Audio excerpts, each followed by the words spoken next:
Hey guys, I'm Midnight Siren, and today we are going to be reading the next chapter of No Going Back by richiesan, the insane SpongeBob fanfiction.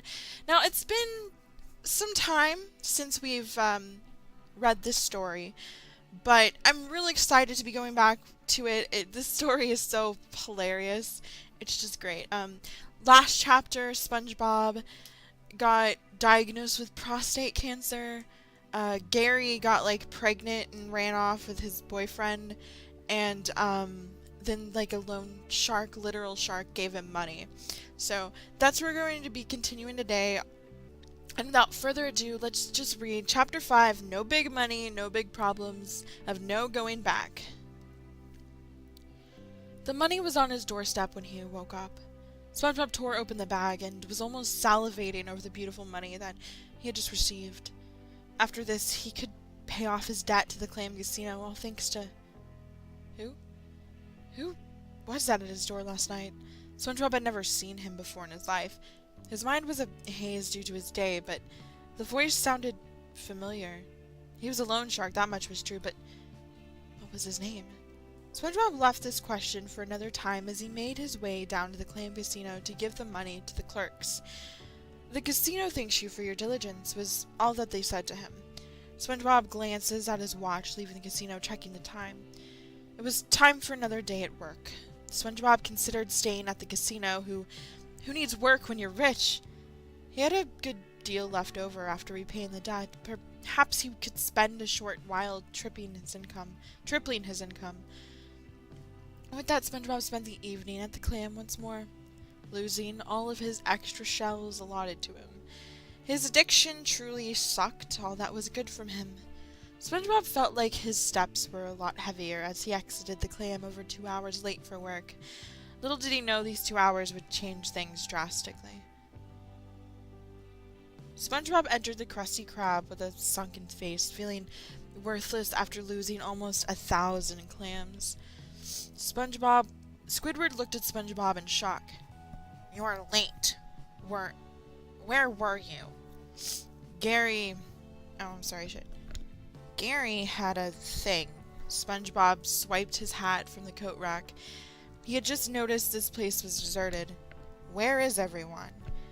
I have to be honest, it's really hard for me to differentiate my Squidward voice and my SpongeBob voice, but the difference is, when I do Squidward, I actually pinch my nose totally closed, and when I do SpongeBob, I just hold the, bridge of my nose.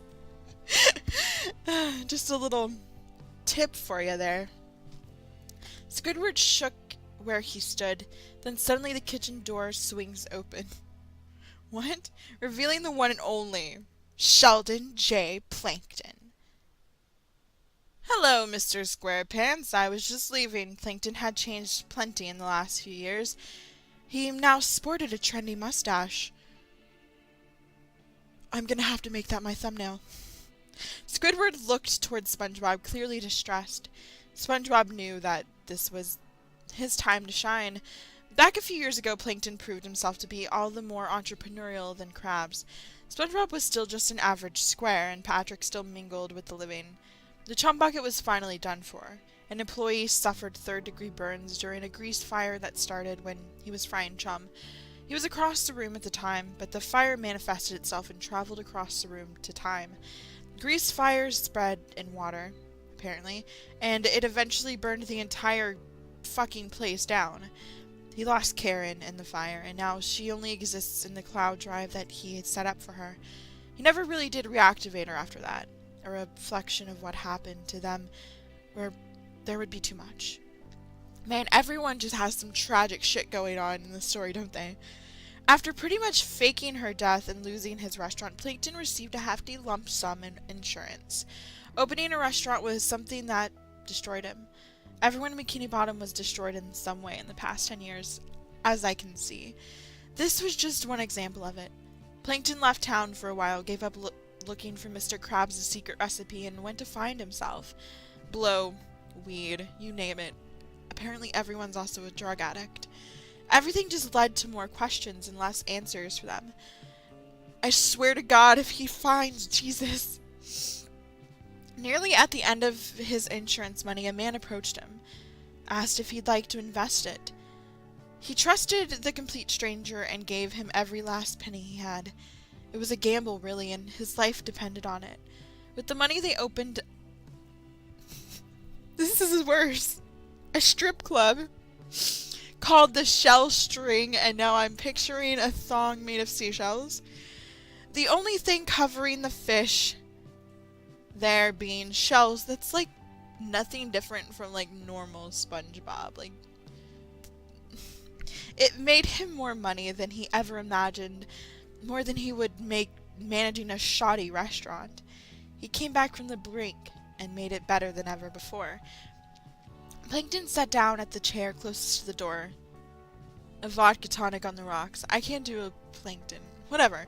His eyes gleamed with not confidence but arrogance. And a Krabby Patty.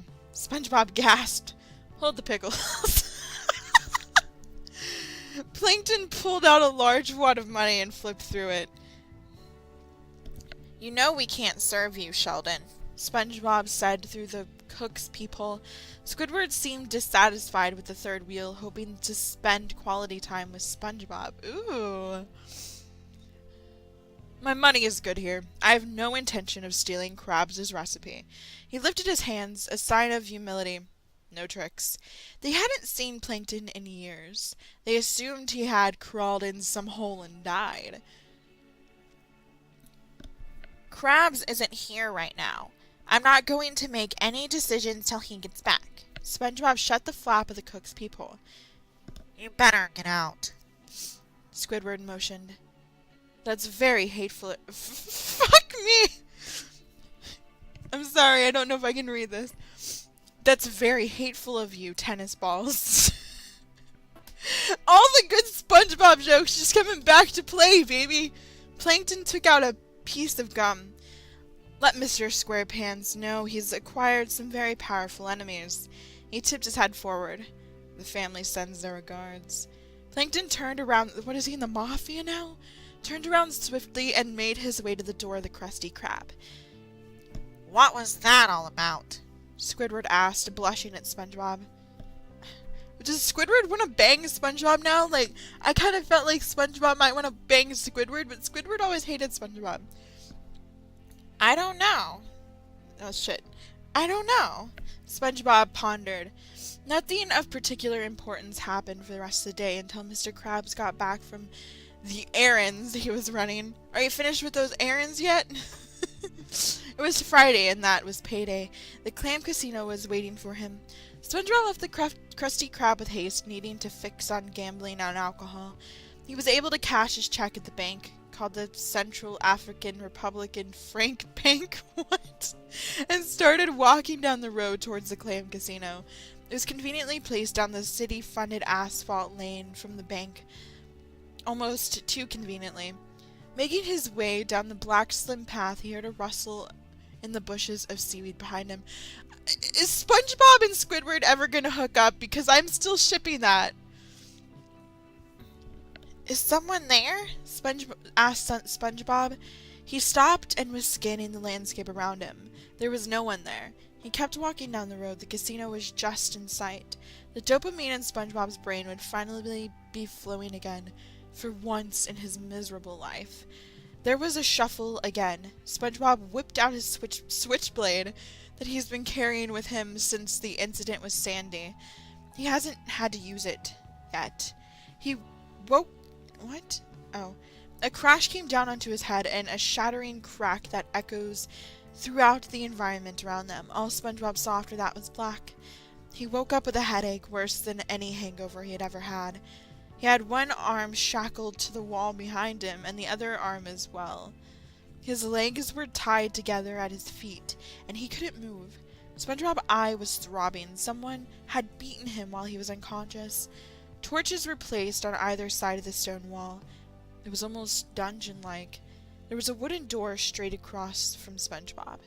He felt uneasy, nervous even. Who came after him? Why would someone do this to him? There was a squishy, wet noise from behind the door. SpongeBob's heart raced. Someone was coming. The sound got louder and louder and then stopped. The door creaked open, and SpongeBob didn't see anyone opening the door until he looked down. It was Gary.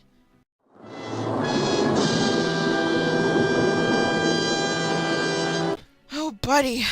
I just fucking love this story. It's great. How many follows does it have? Why does it only have 9 follows? What is wrong with you people? Okay, so I don't think I've done this before, but I'm gonna read the reviews for each chapter. There's only one review for this chapter, but it's by Master of the Boot. And this guy seems to comment on this story all the time, but he said, "Man, you just tore the fuck out of Plankton, but SpongeBob is in some serious shit. Man, I can't get enough of this story."